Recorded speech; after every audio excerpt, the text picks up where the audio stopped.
আমরা সাইয়েদুনা যুল কিফিল আলাইহিস সালামের জীবনী থেকে কথা শুনবো ইনশাআল্লাহ। যুল কিফিল আলাইহিস সালাম উনি বনি ইসরায়েলের একজন নবী ছিলেন। কোনো ঐতিহাসিকগণ উল্লেখ করে থাকেন যে তিনি সাইয়েদুনা আইয়ুব আলাইহিস সালামের সন্তান ছিলেন, যেমনটি আল বিদায়া ওয়ান নেহায়া গ্রন্থে উল্লেখ হয়েছে।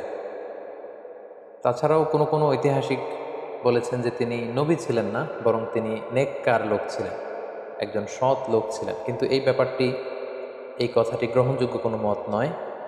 ইবনু কাসির আলাইহি রহমা তিনি তারজি দিয়েছেন বা তিনি উল্লেখ করেছেন যে সৈয়দনা জুলকিফিল আলাইহিস সালাম উনি মূলত নবীই ছিলেন, কারণ সূরাতুল আম্বিয়াতে নবীদের সাথে করে আল্লাহ তাআলা জুলকিফিল আলাইহিস সালামের নামটি উল্লেখ করেছেন।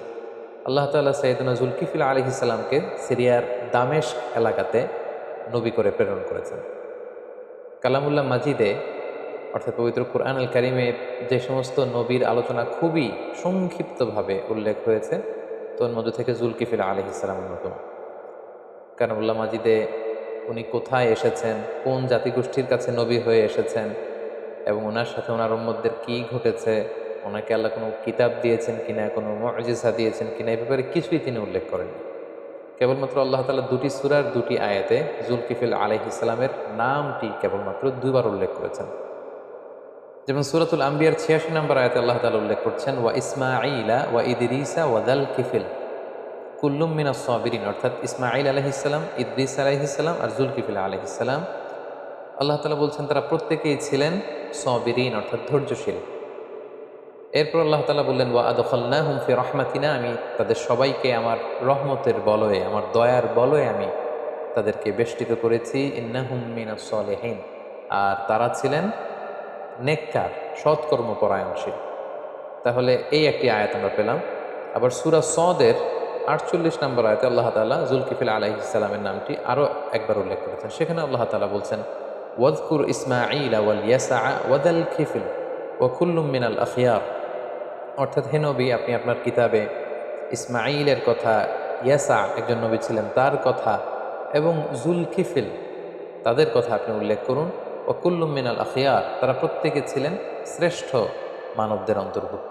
এই দুটি আয়াত ছাড়া কালামুল্লাহ মাজিদের আর কোনো সূরাতে, কোনো আয়াতে আল্লাহ তাআলা জুলকিফিল আলাইহিস সালামের ব্যাপারে আর কিছুই তিনি উল্লেখ করেননি। তবে ইবনু জারির আত-তাবারি মুজাহিদের সূত্রে তিনি বর্ণনা করেন যে জুলকিফিল আলাইহিস সালামের আগের যে নবী আল ইয়াসা, উনি যখন বার্ধক্যে উপনীত হলেন তখন তিনি তার পরবর্তীতে একজনকে স্থলাভিষিক্ত করতে চাইলেন। এই উদ্দেশ্যে তিনি তার সব সাথীদেরকে একত্রিত করে তিনি জিজ্ঞেস করলেন যে, আমি তোমাদের মধ্যে ৩টি গুণ বিশিষ্ট একজন লোককে চাইব, অর্থাৎ ৩টি গুণ আমি উল্লেখ করব, যার মধ্যে ৩টি গুণই থাকবে তাকে আমি আমার পরে আমার স্থলাভিষিক্ত হিসেবে নির্ধারণ করব। তিনি বললেন যে, তোমাদের মধ্যে কে আছো যে প্রতিনিয়ত সিয়াম পালন করো, সবসময় সিয়াম পালন করো। ২ নম্বর তিনি শর্ত দিলেন যে, তোমাদের মধ্যে এমন কে আছে যে সবসময় প্রতি রাতে তোমরা তাহাজ্জুদের সালাত আদায় করো, এবং তোমাদের মধ্যে কে আছে যে কখনো কোনো অবস্থাতেই রেগে যায় না। তাহলে ১ নম্বর শর্ত হচ্ছে ইয়াসুমুন নাহার, যে দিনের বেলা রোজা রাখে। ২ নম্বর শর্ত হচ্ছে ইয়াকুমুল লাইল, রাতে কিয়ামুল লাইল করে, তাহাজ্জুদের সালাত পড়ে। ৩ নম্বর শর্ত হচ্ছে ওয়ালা ইয়াগদাব, কখনো রেগে যায় না। এই ৩টি শর্ত যখন তিনি উল্লেখ করলেন, একজন লোক দাঁড়িয়ে গেল তার সাথীদের মধ্যে থেকে, দাঁড়িয়ে ইয়াসা আলাইহিস সালামকে বললেন যে, আমি এমনটা করি, এই ৩টি গুণই আমার মধ্যে আছে। কিন্তু সাইয়েদনা ইয়াসা আলাইহিস সালাম তার কথাতে খুব একটা আস্থা রাখতে পারলেন। তার পরের দিন সমাবেশে ইয়াসা আলাইহিস সালাম একই কথা বললেন তার সাথীদেরকে যে, এই ৩টি গুণ তোমাদের মধ্যে থেকে যার মধ্যে থাকবে আমার পরে সেই হবে আমার স্থলাভিষিক্ত দাওয়াতি কাজে। তিনি আবার উল্লেখ করলেন, কে আছো দিনে রোজা রাখো, রাতে কিয়ামুল লাইল করো এবং কখনো রেগে যাও না। ঠিক সেই মুহূর্তে সাইয়েদনা জুলকিফিল আলাইহিস সালাম দাঁড়িয়ে বললেন, আমি আল্লাহ তাআলার মেহেরবানিতে এই ৩টি কাজই করি। এবং আল ইয়াসা আলাইহিস সালাম তার এই কথাতে তিনি আশ্বস্ত হলেন, তিনি মুগ্ধ হলেন, এবং তিনি ঘোষণা দিলেন যে, আমার পরে এই উম্মতের মাঝে দাওয়াতি কাজের জন্য আমি জুলকিফিল, কিফিল শব্দের অর্থ হচ্ছে দায়িত্ব, রেসপন্সিবিলিটি, লায়াবিলিটি, অর্থাৎ আমার পরে এই উম্মার লায়াবিলিটি বা দায়িত্বের জন্য আমি জুলকিফিল, অর্থাৎ তার নামের অর্থই হচ্ছে জুলকিফিল মানে হচ্ছে দায়িত্বশীল, দায়িত্বশীল হিসেবে তোমাকে নির্ধারণ করলাম। এবং পরবর্তীতে আল্লাহ তাআলা সাইয়েদনা জুলকিফিল আলাইহিস সালামকে নবুয়ত দানে তিনি ধন্য করলেন, তাকে নবী হিসেবে আল্লাহ তাআলা মনোনীত করলেন। এই ঘটনাটি তাফসিরে কুরতুবিতে এবং তাফসিরে ইবনে কাসিরে উল্লেখ রয়েছে। আসলে কোরআনের দুটি আয়াত এবং এই ধরনের ঘটনাগুলো ছাড়া সাইয়েদনা জুলকিফিল আলাইহিস সালামের ব্যাপারে নির্ভরযোগ্য তথ্যসূত্রে সমৃদ্ধ কোনো কথা বা কোনো ঘটনা বা কোনো কিছুই আর খুঁজে পাওয়া যায় না। এবং অনেক ঐতিহাসিকগণ উল্লেখ করেছেন যে ফিলিস্তিনের নাবলুস শহরে জুলকিফিল আলাইহিস সালাম তিনি ইন্তেকাল করেছেন, সেখানে ওনার কবর। আবার কোনো কোনো ঐতিহাসিকগণ বলেছেন যে ইরাকে তাকে দাফন করা হয়। সম্মানিত শুধু এই ছিল সাইয়েদনা জুলকিফিল আলাইহিস সালামের ব্যাপারে কোরআন থেকে প্রাপ্ত কিছু কথা। এ পর্যায়ে আমরা যদি সংক্ষেপে ওনার জীবনী থেকে আমরা কি লেসন নিতে পারি সেটা যদি আমরা উল্লেখ করি, তাহলে প্রথমে আমরা বলবো যে আল্লাহ তাআলা কেবলমাত্র কোরআনের দুটি সূরায় ওনার নামটি কেবল দুবার উল্লেখ করেছেন এবং সেখানে আল্লাহ তাআলা কয়েকজন নবীর সাথে ওনার নাম উল্লেখ করে তিনি বলেছেন তারা প্রত্যেকেই ছিল কুল্লুম মিনাস সাবিরিন, অর্থাৎ তাদের প্রত্যেকেই ধৈর্যশীল ছিলেন।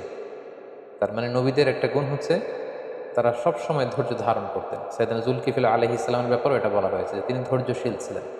পৃথিবীর প্রত্যেকটি নবী ছিলেন অত্যন্ত ধৈর্যশীল। ওনারা বিপদে ধৈর্য ধরতেন, হতাশ হতেন না, হাল ছেড়ে দিতেন না, কাবু হয়ে পড়তেন না, বরং তারা ধৈর্য ধারণ করতেন।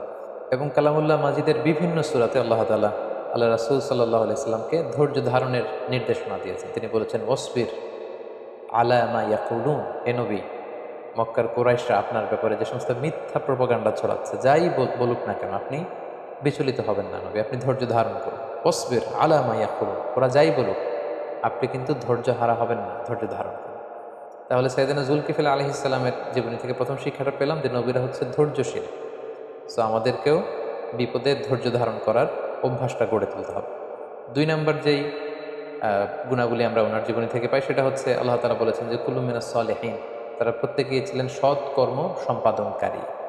পৃথিবীর প্রত্যেকটা নবী কিন্তু ছিলেন সালেহিন, সৎ কর্মপরায়ণ ব্যক্তিত্ব ছিলেন তারা। এবং আল্লাহ তাআলা যত জায়গায় মুমিনদেরকে জান্নাত দান করবেন আল্লাহ তাআলা বলেছেন যে তারা জান্নাত পাবে ওয়াল্লাযিনা আমানু ওয়া আমিলুস সলিহাত। ঈমানের সাথে কিন্তু আল্লাহ তাআলা আমালে সালেহকে যুক্ত করেছেন। শুধু আপনি বিশ্বাস আনলেন আল্লাহ তাআলার উপর, কিন্তু এরপরে কোনো নেক কাজ করলেন না, সৎ কাজ করলেন না, কোনো আমলে সালেহ